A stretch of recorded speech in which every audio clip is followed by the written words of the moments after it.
హైదరాబాద్ లో కన్సల్టేషన్ మరియు 3,500 రూపాయల colour Doppler test Avis hospitals లో ఉచితంగా పొందండి. నమస్తే రమగారు. నమస్తే జయ. రమగారు, ఇదివరకు మనం ఏదన్నా విలువైన వస్తువుల్ని దాచుకోవటానికి కానీ అసలు పెళ్లి చేసి ఆడపిల్లని పంపించేటప్పుడు ఇనపవి ట్రంక్ పెట్లు ఇచ్చేవాళ్ళు. అవును, నాకు గుర్తండి, నేను కూడా చూశాను. మెల్లిగా క్రమేపీ అప్పుడు విఐపి సూట్ కేసులు ఇవ్వలేదు. నాకు కాదు, మా పిన్ని వాళ్ళకి పెళ్లిళ్ళు చేసినప్పుడు ఇనప పెట్టెల్లో ఇవ్వటం నేను చూసాను అనమాట. మాకు వచ్చేసరికి సూట్ కేసులు వచ్చేసాయి. మెల్లిగా అవి పోయినాయి.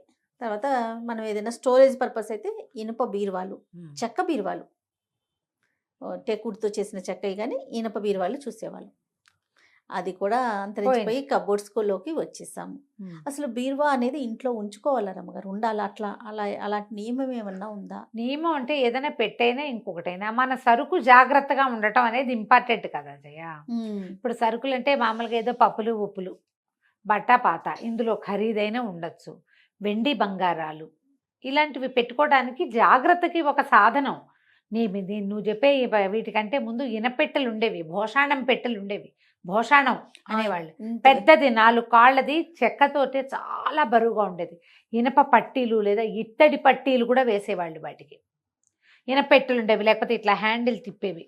మా ఇంట్లో కూడా ఇనపెట్టే పెద్దది, దాని కాళ్ళు మహాబరువు, అమిత బరువుతోటి చేయించేవాళ్ళు. అసలు ఒక చోట నుంచి ఇంకో చోటకి మార్చాలంటే టంగులు దిగేవి, అంత బరువుగా ఉండేవి. అంటే దొంగల భయం లేకుండా విలువైన సామాగ్రి పెట్టుకోవడానికి ఒక సాధనం మనకి ఎప్పుడూ అవసరమే. చిన్నిళ్ళైనా పెద్దిళ్ళైనా ఎవరి శక్తికి మించింది కదా, ఎంత సరిపోయేటట్టు ఏమంటారు, ఎంత చెట్టుకి అంత గాలి. అందుకని ఈ సాధనం ఎప్పుడూ ఉంది మనకి. పూర్వకాలం రాజుల దాంట్లో కూడా అప్పుడు ఏం చేసేవాళ్ళు, ఖజానాలు ఉండేవి, అందులో చాలా పకడ్బందీగా పెట్టేవాళ్ళు. రెగ్యులర్ వస్తు సామాగ్రి బంగారాలు అవి పెట్టుకోవడానికి ఇనపెట్టెలు ఉండేవి, లేకపోతే భోషాణాలు ఉండేవి, చెక్క పెట్టెలే. తర్వాత క్రమంగా ట్రంకు పెట్టెల్లోకి మారినాయి అవి. ట్రంకు పెట్టెలు సూట్ కేసుల్లోకి మారినాయి. ట్రంకు పెట్టెలు భోషాణాలకి మధ్యలో ఏమొచ్చినాయి, ఇనప బీరువాలు వచ్చినాయి. ఇనుముతో బీరువాలు తయారు చేసుకోవడం, దానికి తాళం తయారు చేయటం వచ్చింది. గోద్రేజ్ బీరువా ఇవ్వడం అనేది ఒక రెగ్యులర్ గొప్ప విషయం. పెళ్లిలో బీరువా ఇవ్వడం అనేది చాలా సంవత్సరాలు, ఒక 40-50 సంవత్సరాల క్రితం కూడా బీరువా ఇవ్వడం గ్రేట్, గొప్ప. బీరువా అంటే గుర్తొచ్చింది రమ్మగారు, అసలు బీరువాలో కొన్ని వస్తువులు పెట్టాలని, కొన్ని వస్తువులు పెట్టుకోకూడదని, దాని మీద బరువు పెట్టాలని పెట్టకూడదని ఇలా సందేహాలు నేను. ముందు దీని గురించి ఒకసారి చెప్పండి అండి. బీరువా మీద బరువు పెట్టకూడదండి, పెట్టకూడదు. ఈ బీరువా అంటే ఏం పెడతాం అందులో అనేది ఇంపార్టెంట్. బీరువాలో జనరల్గా వెండి బంగారాలు, ధనం, డబ్బులు దాస్తాం కదా.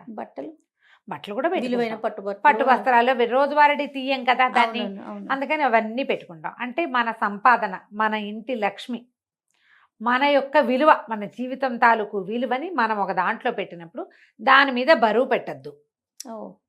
దాని మీద చెత్త సామాన్లు పెట్టకండి. ఇంట్లో ఎక్స్ట్రా అయిన అట్టపెట్టెలన్నీ బీరువాల మీద పెట్టే అలవాటు ఉంటే అది మంచిది కాదు.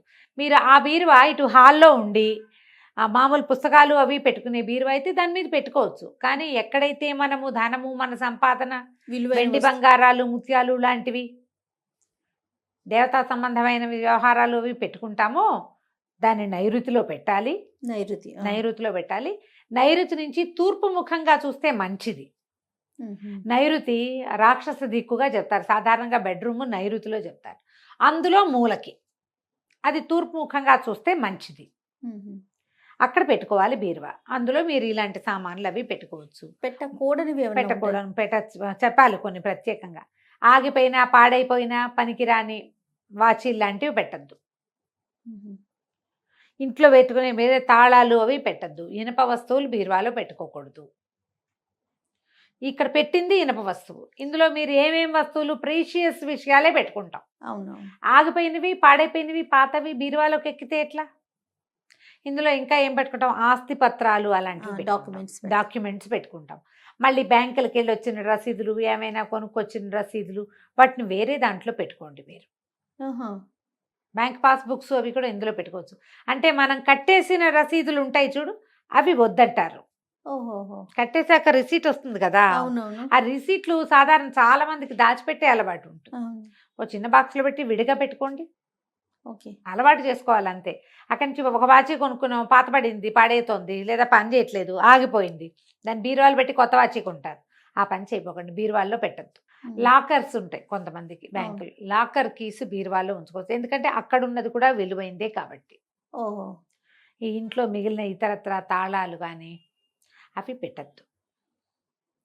ప్లాస్టిక్ సామాన్లు, విలువ తక్కువ వస్తువుల్ని అందులో చేర్చబోకండి. ఆలోచించండి, చిన్న లాజిక్. అంతే అంతే. మీరు దేన్ని లక్ష్మీదేవి స్వరూపంగా భావిస్తున్నారో అక్కడ మంచివి పెట్టాలి. ఇదే పాయింట్. మనం దేవుడి మందిరంలో జాగ్రత్తగా పెట్టుకోమా? అంతేనా? అంతే. అయితే పీరియడ్స్ అప్పుడు కూడా బీరువాని అంటుకోకూడదని అంటుంటారు కదండి. అంటే ఎవరిళ్లలో అలవాట్లు లేజయ్య, వాళ్ళ అలవాటుని బట్టి. ఇప్పుడు దేవాలయాలకి వాటికి వీటికి గుళ్ళకి గోపురాలకి కట్టుకెళ్తాము, చీరలు బట్టలు ఉంటాయి, బంగారు వస్తువులు, దేవుడికి పెట్టుకునే వస్తువులు ఉంటే మనమే పెట్టుకునే బంగారం ఉంటుంది. ముట్టుకోకుండా ఉండాలి అని భావించే వాళ్ళు ముట్టుకోవద్దు. ఆ ఫీలింగ్ని బట్టి, మీ అలవాటుని బట్టి. మీ ఇంట్లో అంత అన్నీ నార్మల్గా ముట్టేసుకుని మీకు ఏ శంకలు భయాలు ఓసిడీలు లేకపోతే మీ ఇష్టం. మీకు ఏమాత్రం అనుమానం ఉన్నా పీరియడ్స్ని ఇంట్లో కలపకూడదు కానీ కొంత కలపాల్సి వస్తుంది అని భావిస్తారు చూడండి, వాళ్ళు ముట్టుకోవద్దు బీరువా. ఓకే. బీరువాలు తీకండి. 2 ఏంటమ్మా మ్యాటర్ ఆఫ్ 3 days, అంతే కదా. ఆ 3 రోజులు అంత కొంప మునిగిపోయే పని ఏమొస్తుంది? సాంబ్రాణి వేసినప్పుడు కూడా కొంతమంది బీరువాకి సాంబ్రాణి వేస్తూ ఉంటారు. వేస్తారు. నేను కూడా వేస్తాను జయ. ఓకే. నేను కూడా వేస్తాను, నాకు కూడా అలవాటు ఉంది. నేను కూడా వేస్తాను. అంటే సాంబ్రాణి పొగ కనుక ఇల్లంతా చూపిస్తాం, బీరువా తెరుస్తాను నేను. మన అలవాటు ఉంటే లోపల ఉన్న లాకర్కి అట్లా ఏమైనా ఇప్పుడు వెండి బంగారాలే, అంతకంటే ఏముంటాయి? దేవుడి ప్రతిమలు పెట్టుకోవచ్చా? వెండివి లోపల పెట్టుకోవచ్చు. దానికి మనం దేవుడు అంటే డబ్బులు పెట్టే దానికి లక్ష్మీ లాంటిది పెట్టుకోవచ్చు. ప్రతిమలు పెట్టుకోవచ్చు. పాత పెన్నులు అలాంటివి పెట్టకండి అంటారు, పాతవి పెట్టద్దు. ఇప్పుడు బీరువాలు పోయినాయి రమ్మగారు. బీరువాలు పోయినాయి. అందరి ఇళ్లలో షెల్ఫ్లు వచ్చినాయి, ఏమంటారు వాటిని? కబోర్డ్స్ వచ్చేసినాయి. ఆ కబోర్డ్ లో 2-3 లాకర్లు పెట్టుకుంటారు.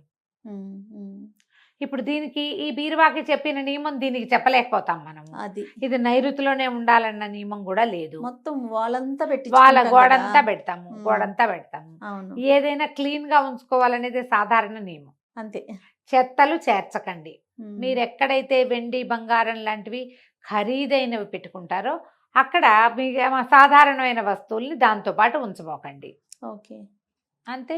ఇంకా సాధారణ నియమాలు, అది మన విజ్ఞతని బట్టే కదా జయ.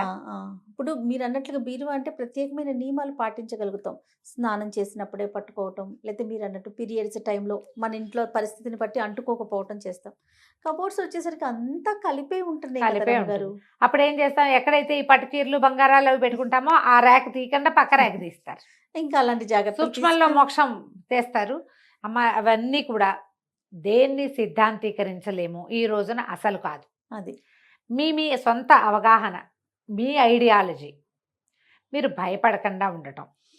ఈ 3 పాయింట్లు. ఈ 3 పాయింట్ల మీద మీరు ఏదైనా చేసుకోండి. అంతే. మన పరిస్థితులను బట్టి ఆధారపడి ఉంటుంది. అంతే. రైట్ రామ్ గారు. నమస్తే. నమస్తే.